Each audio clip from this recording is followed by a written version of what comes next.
Monsieur le maire adjoint, Madame Hélène Da Silva, Monsieur Moussa Mané, Mesdames, Messieurs, en vos noms et qualités, nous vous remercions de bien vouloir accepter notre invitation aujourd'hui. Nous vous en sommes très reconnaissants. Le thème qui nous réunit aujourd'hui, animé par M. Pape Kabo, ancien directeur exécutif de l'URSS, l'Union des ressortissants sénégalais de l'heure, président de l'Association pour l'intégration en France, expert consultant en organisation et gestion des institutions, est d'une importance capitale, très actualisée. Réfléchir sur le thème de la représentation des Sénégalais de l'extérieur à l'Assemblée nationale implique une responsabilité pour cette politique initiée par le président Macky Sall pour l'implication de la diaspora aux élections législatives et au-delà de dans l'émergence du Sénégal. Nous vous invitons à terme de cette conférence à des résultats probants pour l'amélioration des choix des responsables qui seront amenés à siéger à l'Assemblée nationale.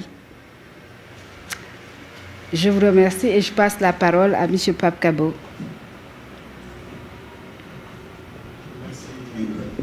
Merci, Madame Diaye. Merci, Madame Diaye, pour la présentation très brève et qui, en fait, explique tout ce qui va, en principe, se passer cet après-midi. Tout d'abord, réitérer les remerciements adressés à Monsieur le ministre conseiller que Son Excellence M. Amadou Sène, ambassadeur du Sénégal à Paris, a dépêché auprès de nous pour qu'il vienne le représenter. Je remercie également M. Mohamed Gassama, maire adjoint du 20e arrondissement, pour le soutien apporté dans la logistique. Et à vous tous, en vos noms et qualités, comme elle l'a dit, vous adressez mes sincères remerciements pour vous être déplacés, pour venir échanger autour d'une question qui est d'une importance capitale pour le devenir de notre pays. Comme nous le savons tous, nous venons donc tout récemment de voter une réforme constitutionnelle nouvelle. Et donc, c'est ce qui va entraîner des changements extrêmement importants. Et je vous propose donc de vous présenter un document, une réflexion que l'on va partager ensemble. Tu es en haut. Voilà. Donc, la réflexion, pour la mener, donc la source, elle a été multiple. La première, parce que c'est la Déclaration universelle des droits de l'homme. Parce que c'est une question de droit. Ce dont on va parler aujourd'hui, c'est un problème de droit.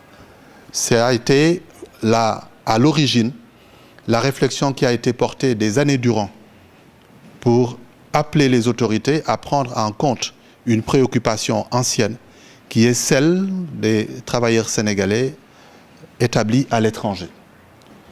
Il y a eu après la Constitution du Sénégal, celle qui était en vigueur. Par exemple, cette réflexion, je l'ai débutée en 1991. Je le disais tout à l'heure à Monsieur le ministre conseiller, en lui rappelant que c'est le doyen Saline Ndongo et le consul général Feu Alioune Badara Kébé qui m'ont engagé, incité à poursuivre cette réflexion-là.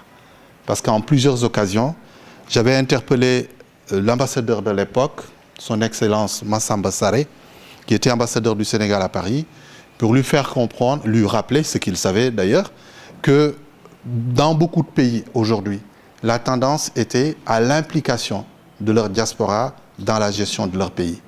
Et pour ce qui concerne le Sénégal, sa diaspora, en tout cas celle établie en France, avait entrepris un certain nombre d'efforts qui permettaient au pays de commencer à relever la tête. À partir de ce moment-là, il y avait une réflexion qui était en train d'être menée C'était un code électoral qui était en cours de discussion. Et Madame le ministre déléguée aux émigrés, Matassi Diallo, m'avait interpellé à l'époque, en disant que ça ne servait à rien de faire de beaux discours pendant les réunions. Si vous voulez que les choses changent, il faut effectivement écrire à l'autorité qui est très à l'écoute. Donc vous voyez bien que c'est un combat qui a été commencé depuis bien des années. Si nous comptons le nombre d'années aujourd'hui, de 91 à aujourd'hui, ça fait 25 ans, ça fait un quart de siècle. Donc c'est pour dire que, comme on dit, la réussite est au bout de l'effort. Si nous n'avions pas été persévérants, jamais, ou en tout cas pas maintenant, on serait arrivé à une réforme constitutionnelle qui intègre cette préoccupation que l'on avait en tant que migrant. Donc, à l'élaboration du Code électoral de 1992, que le président Feu Kéba Mbaye avait dirigé, tout le monde sait que ce code a été réputé consensuel. Parce que toutes les tendances politiques du Sénégal étaient présentes à l'élaboration de ce document, avaient participé aux discussions et tous avaient été unanimes pour saluer les efforts qui avaient été faits par le législateur comme pour matérialiser une revendication que l'on portait, que l'autorité avait prise. Pour ce qui me concerne, j'avais estimé que l'effort du législateur s'était arrêté à mi-chemin. Et on le verra tout à l'heure, je le démontrerai quand on y sera. Toujours dans les sources, c'est le règlement intérieur de l'Assemblée. Sur quoi je me fonde pour vous faire la proposition que je fais et que l'on va partager tout à l'heure en réflexion. Donc c'est aussi le règlement intérieur de l'Assemblée nationale qui explique comment cette Assemblée-là fonctionne, comment nos élus sont pris en charge et plein d'autres informations. Donc à la suite de ces documents-là, ça a permis de faire des propositions de mémorandum qui ont été défendues à ces périodes-là. J'ai marqué ces étapes parce qu'elles ont été très significatives chacune. 1993, c'est le moment où j'ai rencontré le président Kéba Mbaye pour parler avec lui de cela. Il était surpris, il me dit « je comprends mieux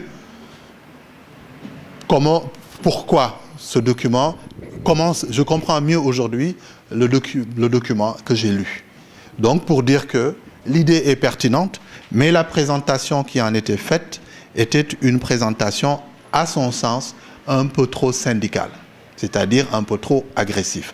Ça pouvait se comprendre, c'était un jeune étudiant finissant, Sonko, qui attaquait une autorité, comme on sait bien le faire. On revendique, on crie, on hurle. Donc, il m'avait indiqué à cette époque-là, très sagement d'ailleurs, avec son beau sourire, je lui souhaite la paix dans sa tombe, qu'il fallait trouver un élu pour porter le projet. Il fallait trouver un élu pour porter le projet, parce que ce n'est pas un jeune cadre comme ça, quelqu'un qui est dans la périphérie, qui pourrait faire prospérer l'idée. Mais comme toute personne qui réfléchit, j'étais jaloux de mon idée.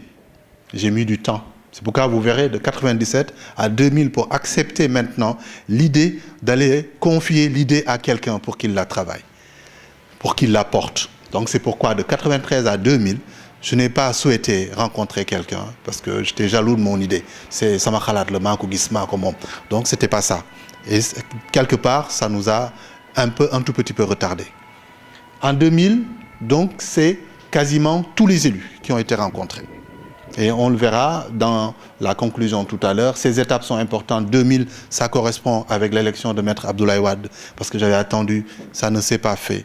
Et donc quand Wade a été élu, étant un jeune cadre de son parti, donc je me suis dit que c'était l'occasion pour faire le tour et rencontrer les personnes.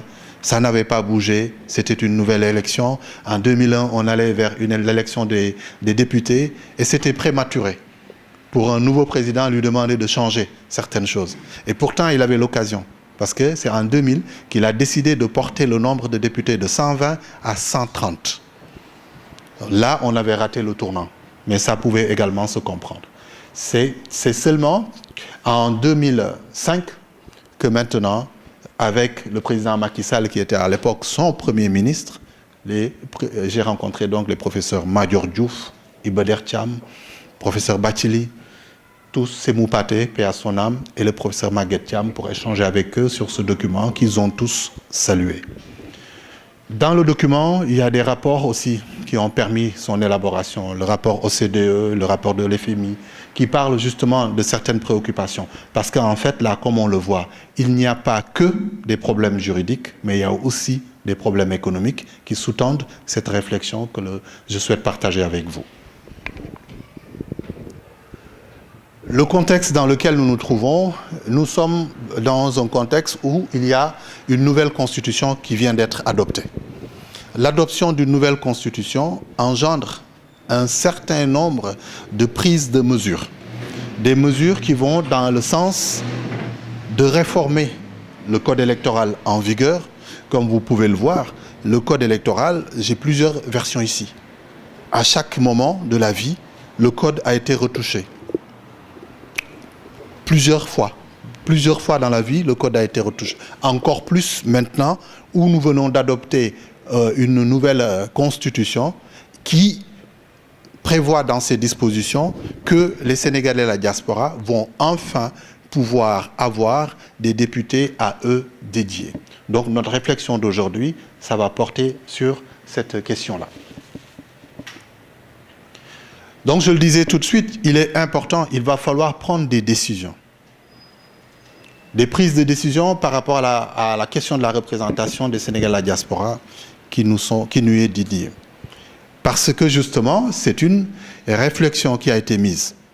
Le président propose de permettre aux Sénégalais de la diaspora, qu'il considère comme la 15e région, de pouvoir avoir des députés qu'ils vont choisir parmi eux. Donc aujourd'hui, notre réflexion, c'est aussi d'arriver à lui dire comment nous pensons que cette chose-là puisse se faire et que ça puisse se faire à moindre coût.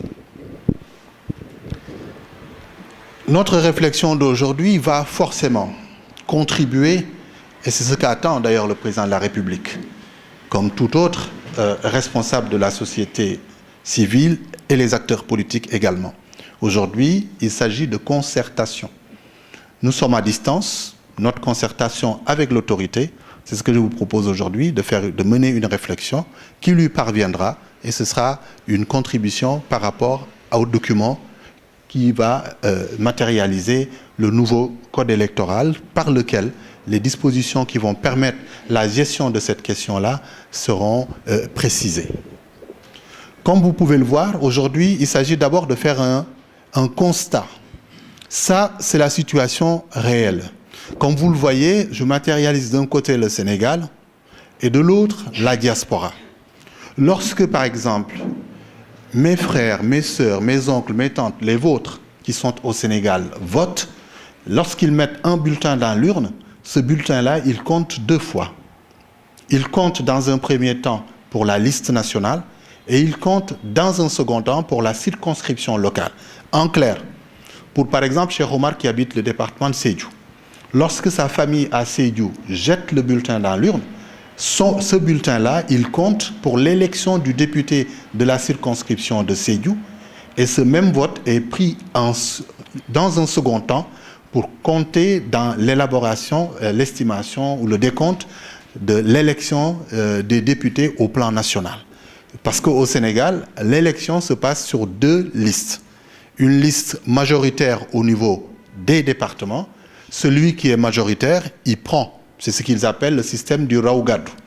Dans le département de Dakar, celui qui arrive en tête, il prend tous les sièges, il y en a 7. Dans le département de Ziguinchor, il y en a 2. La liste qui arrive en tête prend les 2 sièges. Même si tu devances l'autre de 3 ou 4 voix, ce n'est pas ça le problème, c'est que tu es devant, le nombre de députés te revient. Alors que nous, si vous voyez les Sénégalais de la diaspora, lorsque nous votons, puisque la diaspora n'existait pas en tant que circonscription électorale, notre vote ne comptait que pour l'établissement du résultat de la liste nationale. C'est pourquoi tous ceux qui, jusqu'à présent, siègent à l'Assemblée nationale et parlent au nom de la diaspora, dans une certaine mesure, on peut les critiquer, dire que ce n'est pas nous qui les avons choisis, parce que le choix qui a permis leur élection à l'Assemblée nationale est un cumul des voix de la diaspora, de Sédhiou, de Ziguinchor, de Kolda, de Oussouye, de Dakar, de Nguerkor, de Koumpentoum, etc. Est-ce que les gens de Koumpentoum, de Ziguinchor, de Dakar ou de Mbour connaissent ces élus-là? Ils ne les connaissent pas. Ils ne les connaissent pas. Donc c'est le système de panachage qui faisait que ces personnes arrivaient à l'Assemblée nationale et se disaient députés des Sénégalais de l'extérieur. Ce qui, dans un sens, peut ressembler à une usurpation. Mais c'est le texte qui était ainsi fait. Et un jour que j'en parlais, Maître Wade me dit, ces dispositions-là, je les comprends suffisamment bien. C'est pourquoi, depuis que le code a été adopté, je vous permets d'avoir des députés à l'Assemblée nationale. Je prends parmi vous des députés à l'Assemblée nationale. Et c'est réel. Le premier député que le Sénégalais issu de la communauté des Sénégalais de la diaspora élu à l'Assemblée nationale, c'est le député Modissi. Modissi était le représentant du PDS en France et il était un agent de la régie Renault. C'est Modissi qui a été élu pour la première fois en 1993 et Maître Wade l'avait placé sur la liste nationale à la 14e place parce qu'il espérait que le PDS, ils étaient sûrs que le PDS allait engranger plus de voix que la position de Modissi. Et c'est ce qui a permis que le premier émigré siégeant à l'Assemblée nationale, c'était donc le député Modissi, pour l'histoire. Toujours dans cette liste nationale, c'est ce même principe qui s'est poursuivi.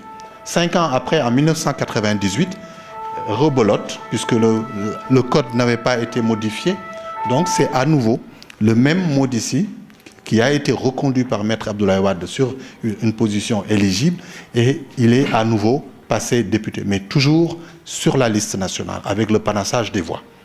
C'est en 2001. 2001, Amadou Siré Sall, que beaucoup parmi vous connaissent, donc a été élu sur le même principe, réélu en 2007 également.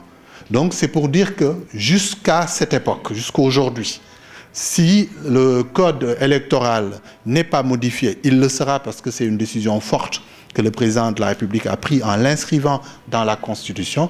Donc si le président n'avait pas pris cette disposition-là, on allait encore continuer à choisir quelques personnes issues de l'immigration, les envoyer à l'Assemblée nationale et dire qu'ils nous représentent alors que ce ne sont pas nos voix seulement qui les envoient à l'Assemblée. Vous verrez que pour la diaspora, donc comme je l'ai dit, quand on vote, nos voix, j'ai mis des points d'interrogation, ça va directement à la liste nationale parce qu'il n'y avait pas de circonscription diaspora. Vous comprendrez alors que le sens de la proposition et le sens de la décision prise par M. le Président de la République, c'est justement de créer un département diaspora, mais lui parle de région diaspora. On peut voir, par exemple, ces raisons-là, je disais tout à l'heure, pourquoi on est en droit de demander à ce que l'autorité prenne en compte cette revendication. Tout le monde sait, et nous savons et nous entendons tous, que chaque année, les émigrés envoient dans le pays environ 900 à 1000 milliards de francs par an au Sénégal. Et ces sommes-là, dites-moi un seul département, hormis Dakar, où il y a le port, où il y a l'aéroport, où il y a les plus grandes zones industrielles, il n'y a aucune région prise individuellement qui contribue plus que nous. Est-ce que donc c'est raisonnable qu'une diaspora qui contribue autant ne puisse pas choisir comme les autres départements intérieurs qui, eux, choisissent eux-mêmes? Donc, c'est cette injustice-là qui avait été dénoncée à nouveau. Et ça aussi, c'est pour que les gens puissent voir qu'il y a quelqu'un qui était lésé. Voilà. Il y a aussi, pour justifier la demande, parce que malheureusement, il faut justifier les choses. Quand vous dites que c'est pas bien, donc on devrait pouvoir, etc. Mais c'est les départements de la diaspora, parce que c'est le président qui l'a annoncé. Ici, on s'attaque à un problème politique. C'était une promesse de campagne, comme on dit. À partir de ce moment-là, notre rôle à nous tous, c'est de dire aux politiques, lorsque vous nous dites une chose, vous devez vous y tenir. Vous devez vous y tenir. Les beaux discours de campagne électorale qui engagent, qui agrègent des voix et des votes, une fois élus, ce n'est pas juste. Et ce n'est moralement pas acceptable qu'après, vous fassiez comme si vous n'aviez jamais rien dit. Donc c'est ce qui fait que aussi, nous on parlait de département diaspora, de circonscription extérieure, par exemple, pour ce qui me concerne, je parlais de considérer l'Europe comme une circonscription électorale, comme un département, l'Amérique, pareil, comme un département, l'Afrique comme un département, l'Asie et le reste du monde comme un autre département. et faire une application stricte des dispositions du code électoral. C'est le code électoral qui dit que dans chaque département est affecté un nombre de députés de 1 à 7. Et ce nombre est déterminé en fonction de la densité de la population. Puisque le président a décidé que nous serons une région, donc une région forcément au minimum 2 départements, ben on espère qu'il y aura les départements diaspora. Notre rencontre d'aujourd'hui a pour objet de lui dire que oui, pour la région, dites-nous combien de régions. Et nous vous proposons que ce soit une région, un département Europe, un département Afrique, un département Amérique, un département Asie et éventuellement un département reste du monde. Et on ne demande rien de particulier, on demande juste que ce qui est prévu dans le code électoral, ben, que vous l'appliquiez au niveau de ces dispositions. Donc il n'y a rien. Il n'y a pas de l'anti-maquis ou de très maquis dans la proposition. On ne le hait pas, on ne l'encense pas. On lui rappelle juste des promesses qui avaient été faites. Donc, 15e région, nous l'attendons, cette décision, elle est importante. Je n'ai pas voulu m'arrêter beaucoup sur les statistiques parce que c'est le dada de tout le monde. La représentativité des Sénégalais à la diaspora, comment ça va se faire? C'est ça la véritable question. Comment? Nous savons tous. Moi, j'ai été appelé à plusieurs reprises par des personnes qui me disent « Mais bon, Kaï Nudem, moi, je prends en charge, je te prends en charge Nudem, parce qu'il faut Nudem, nous voir le président. » Oui, je veux bien qu'on aille lui parler, lui dire qu'il nous faut des députés pour la diaspora. Mais comment il va le faire? Parce qu'il faut aujourd'hui que la question de la circonscription soit réglée. Ça va être 1, ça va être 2, ça va être 3, ça va être 4. Le comment, il est extrêmement important. Et il y a ce que l'on appelle une jurisprudence en droit. Au Sénégal, cette question-là, si aujourd'hui il n'y a pas de loi organique qui est prise pour pouvoir régler la question du choix des députés, on va vers une grosse difficulté parce que ce seront les anciens textes qui vont s'appliquer et ils ne permettront pas le choix de députés au niveau de la diaspora. Ce seront toujours des personnes qui vont être cooptées, placées sur une liste nationale et ça passe. Et par contre, si on n'y prend pas garde, on va vers ça.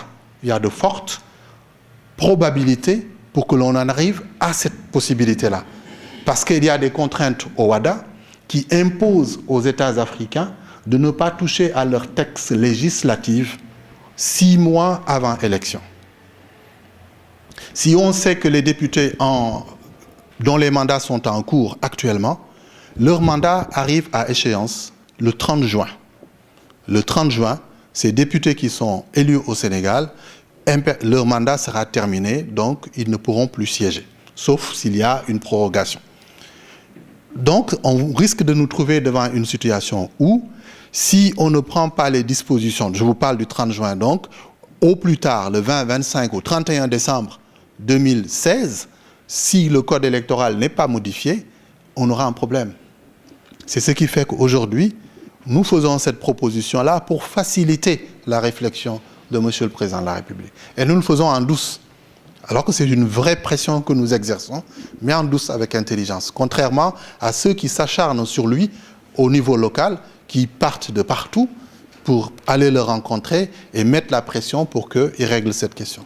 Comment il devra le faire? C'est d'abord se déterminer. Il faudra qu'il nous dise combien de députés il compte affecter au Sénégal de la diaspora. Aujourd'hui, pour rappel, il y a 150 députés à l'Assemblée nationale. 150 députés à l'Assemblée nationale du Sénégal. Et nous le savons tous, la population sénégalaise critique énormément son député. Les députés sont énormément critiqués par leurs électeurs qui ignorent pour une large part leur travail. Mais croyez-moi, le député qui est à l'Assemblée, qui veut véritablement faire son travail, c'est un gars qui n'a pas de temps. C'est un gars qui bosse dur. Parce que quand on lit le règlement intérieur de l'Assemblée, on voit qu'il n'y a pas de place qui est laissée à la fainéantise. Leur agenda devrait en principe être plein. Parce qu'entre les travaux de commission, les plénières, l'élaboration des documents, la prise de connaissance des documents, etc., très honnêtement, ils sont extrêmement pris, normalement, pour ceux qui travaillent. Malheureusement, le constat que la majorité des gens de la population, que nous constatons tous, c'est que pour la plupart du temps, nous voyons qu'ils sont très souvent absents. Dans ce que nous voyons, ce sont les plénières, dans ce que nous apprenons de ce qui se passe au niveau des travaux de commission aussi. Ça, on ne peut pas beaucoup faire de témoignages, mais ce que l'on voit en plénière, en tout cas, des absences, on en voit pas mal. C'est que le président règle cette question-là du comment. Premièrement, en déterminant le nombre. Deuxièmement, en disant comment on va les choisir. Au sein d'une circonscription unique ou au sein de plusieurs circonscriptions électorales. Si c'est une circonscription unique, ce n'est pas un problème. On a eu la jurisprudence dont je parlais avec l'élection des sénateurs représentant les Sénégalais de la diaspora en 1999. Il y a eu élection, il y a eu vote. Chaque liste devait refléter la diversité géographique des migrants. C'est-à-dire que le doyen Moussa Mané ou la sœur Rokhaya Ndiaye ne peuvent pas établir des listes et dire « moi je suis de Casamance » ou « moi je suis de Thiès », je mets que des gens de Thiès. Ou je suis résident en Europe, je mets que des gens d'Europe. La liste aurait été irrecevable. Les listes devaient à la fois faire un panachage. Quelqu'un d'Europe, quelqu'un d'Afrique, quelqu'un d'Amérique, ainsi de suite. Donc, c'est une réponse au comment. Soit une circonscription unique, à ce moment-là, il faut que les listes fassent ce panachage-là, de sorte que demain, si la liste de Mme Ndiaye est élue, que cette liste-là, on y trouve à la fois des gens qui comprennent les réalités de l'Europe, des élus qui comprennent les réalités de l'Afrique, des élus qui comprennent les réalités de l'Amérique et qui soient à mesure de les porter à l'Assemblée. Si ce n'est pas le cas, on aura échoué. Parce que jusqu'à présent, la plupart des députés issus de la diaspora sont des députés de France. Ce sont des gens qui sont en France. Moi, j'ai soutenu ces députés-là et j'allais en campagne en Afrique très souvent et on gagnait toujours avec le PDS. Mais aujourd'hui, ces élus, jamais personne n'a été dans ces localités-là. Par exemple, vous prenez la Gambie, où le PDS n'avait jamais gagné avant que j'y aille. Et depuis qu'on gagne et que les élus siègent à l'Assemblée, aucun n'y met les pieds. Et pourtant, ce sont les députés de la diaspora. Donc, vous voyez qu'il faut que ce soit quelqu'un d'Afrique, qui connaît les réalités d'Afrique. Aujourd'hui, ce que nos frères et sœurs vivent au Gabon, actuellement là, la frayeur qu'ils ont, nous ne l'avons pas, nous, à Paris, ici. Les inquiétudes que les gens proches de Mbayang, dans les Émirats, avaient, nous ne les avions pas ici, en Europe. Et nos problèmes, ils ne les ont pas. Nos problèmes, ils ne les ont pas non plus. Dans le comment, donc, il y a beaucoup de choses à dire. Je vais passer et, si l'occasion nous le permet, je vous ferai parvenir le document pour ceux qui le souhaitent. À quel prix? Un député, il a un coût.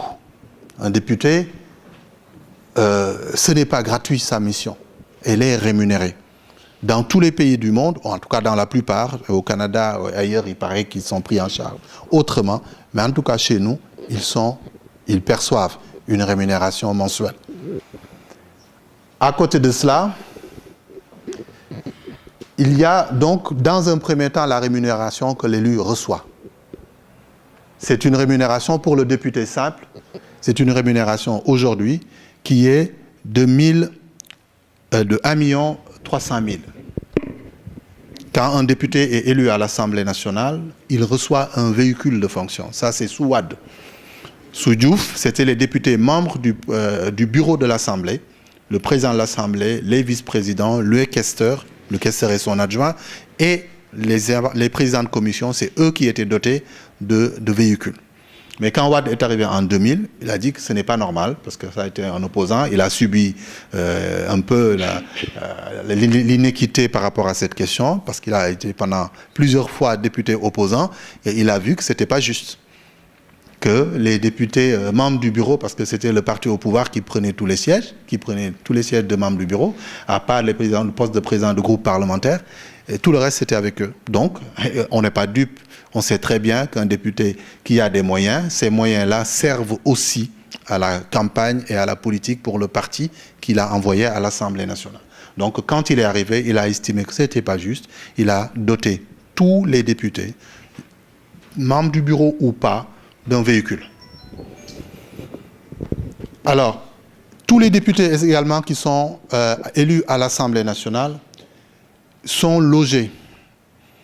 Le logement pour les députés de province ils ont un studio dans l'un des hôtels des députés à Dakar.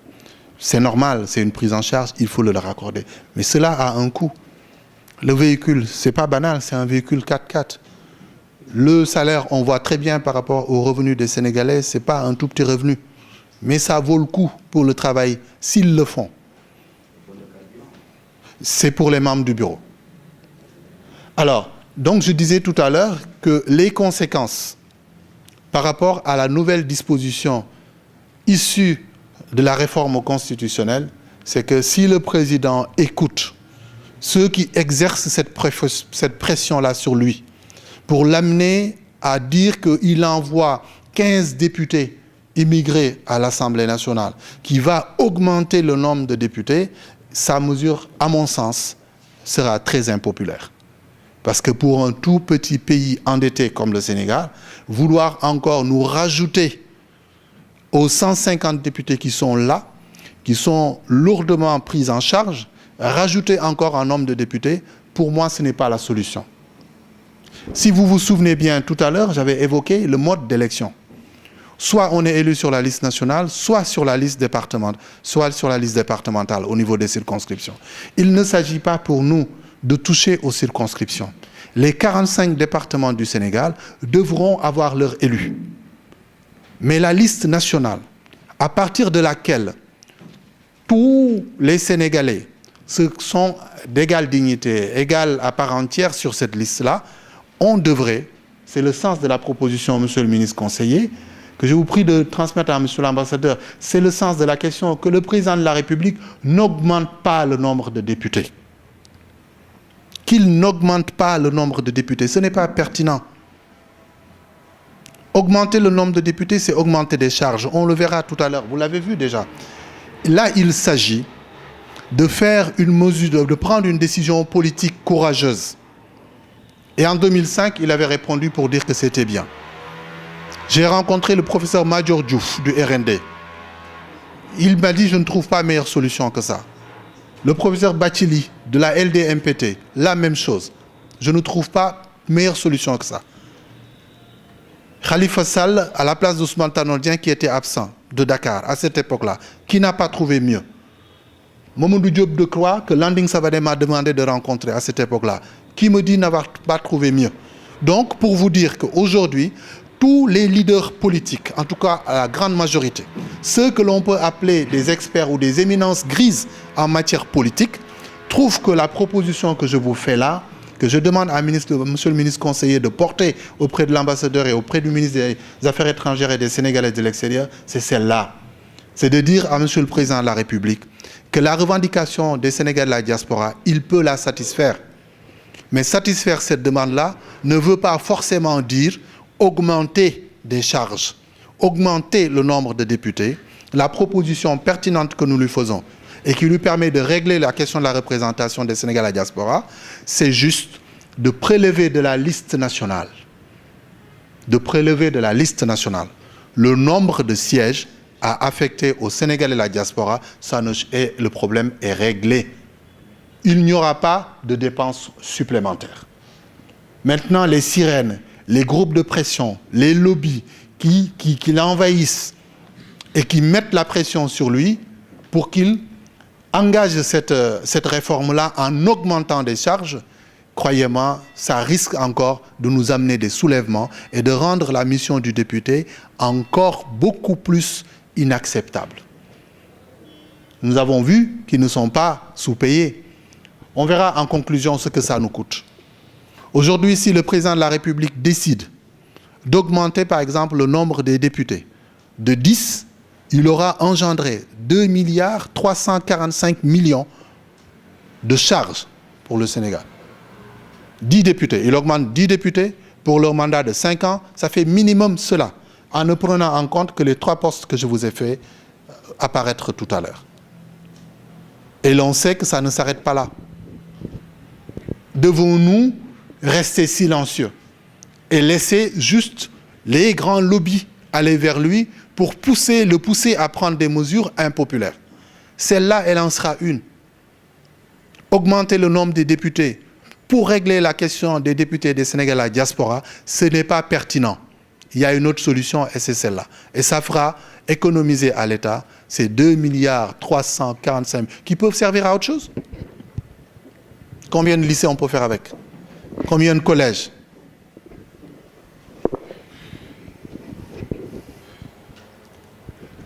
Voilà en indication chiffrée les éléments dont je vous parlais. Ça, la rémunération, j'ai parlé à des élus, j'ai parlé à des députés. Là, j'ai pris la rémunération du député de base, c'est-à-dire le député qui n'est ni président de commission, ni membre du bureau. Ce qu'il perçoit à la fin du mois, c'est 1 300 000 de revenus. Dans l'année, vous voyez que donc l'élu perçoit 15 600 000. Et pour son mandat, il perçoit 187 millions. Donc, vous voyez donc que le député pour son logement. Le logement du député, son studio, parce que c'est un studio meublé dans le cœur de Dakar, et je l'ai sous-estimé. Le montant, je l'ai sous-estimé, croyez-moi. Parce qu'un studio comme celui-là, dans le cœur de Dakar, loué au mois, il doit dépasser cela. J'ai été reçu dans son studio par le député Aliou Dia, que j'avais fini par aborder parce qu'il était excellent en wolofal pour expliquer justement ces propositions-là, pour que le commun des Sénégalais le comprenne et que les gens nous soutiennent dans cette proposition-là. Vous voyez qu'il y a aussi d'autres avantages. Et ces autres avantages-là, ils sont multiples. Quand un député est élu, il y a donc une mutuelle.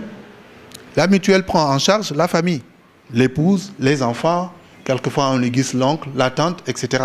Et ce sont des charges en médicaments, en ceci, en cela. Lorsqu'un député est élu, il y a les voyages et autres. Augmenter le nombre de députés, ça peut supposer aussi augmenter les effectifs lors des missions. Tout cela, ce sont des pressions que nous devrions refuser. Un député coûte au final 234 500 000 pour un mandat. Oui, next.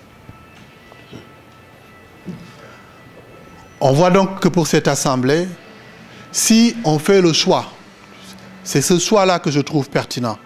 Parce qu'aujourd'hui, si on estime la population des migrants, des Sénégalais, la diaspora, on peut l'estimer à une population voisine de celle de Dakar.